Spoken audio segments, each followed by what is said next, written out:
ભવિષ્ય સુધારતી હોય એ માં તો કેટલી પ્રેમાળુ હશે. શાસ્ત્રે એનો ઉલ્લેખ નથી કર્યો. માની જગ્યા કોઈ લઈ ના શકે. માની જગ્યા કોઈ લઈ શકે?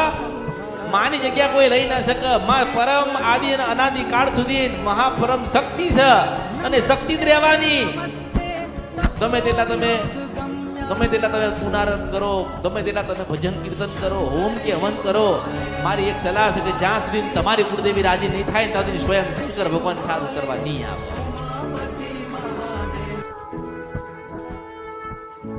ઓળખો એટલે ભગવાનની કુળદેવી હોય ના હોય જ. કોઈ નથી બતાવીને કોઈ નથી કીધી. એમની કુળદેવી આદ્ય શક્તિ કહેવાય ને ભગવતી કહેવાય ના. પણ જેને જે લખવું તું એ લખ્યું ને 200 વર્ષ જૂનું લખેલું હોય એ સાચું ને? તમે એવું માનો છો ને કે 200 વર્ષ પહેલા જે લખાયેલું છે એ સાચું છે? કોને લખ્યું તું? ભગવાન લખીને ગયા.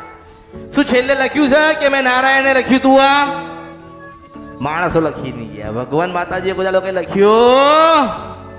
એમની તો જે લીલા કરીને એ લખાઈ છે, બાકી ભગવાને કશું લખાયું નથી. આપણે લખવાનું છે કે આપણી ખોડિયાલ આપણને મળી હતી. ભગવાન આ કળિયુગની અંદર આપણને મળે કે ના મળે, શિવના દર્શન થાય કે ના થાય, આપણી ખોડિયાલ કાળકાના બુટરાના બડાટાના બેચરાના દર્શન કર્યા વગર ભગવાનના ઘેર નથી જવાનું. મેળડી છો ભગવાનને જે દુઃખ દેવું હોય જે લખ્યું હોય ખરો, પણ આપણી કુળદેવી જે ધારણ એ થવું જોઈએ. હું એવું કહું છું મેલડી છું.